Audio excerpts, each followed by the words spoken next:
Takulandirani ndipo ni nthawi ya zanyengo.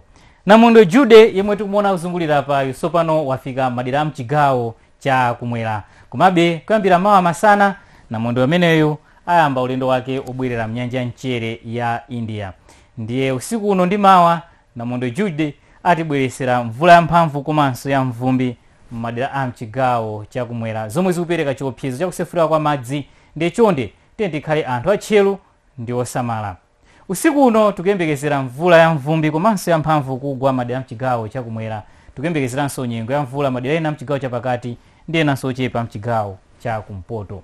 Mawa kudzacha kwa mvula madera mbiri komabe ya mphamvu tiyembekezere madera mchigawo cha kumwera ndi enanso mchigawo cha pakati. Ndipo mawa mbandakucha tukuyembekezera nyengo zizira pang'ono makamaka madera a mchigawo cha kumwera. Ndiye ofunika ndithu kuzavalako cha mphepo.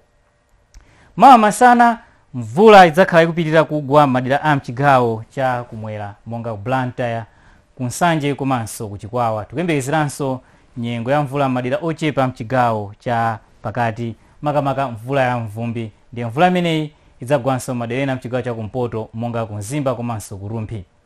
Ndiye mawa masana tukuyembekezera nyengo yofunda pang'ono ku Blantyre komanso kunzuzu. Komabe kudzatentha pang'ono ku Karonga ndi madigiri 30.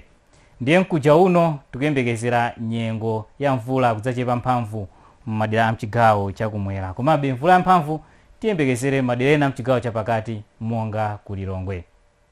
Madzulo ano mnali ndine Ali Chibanthowa, khala nozindikira dziwani za nyengo.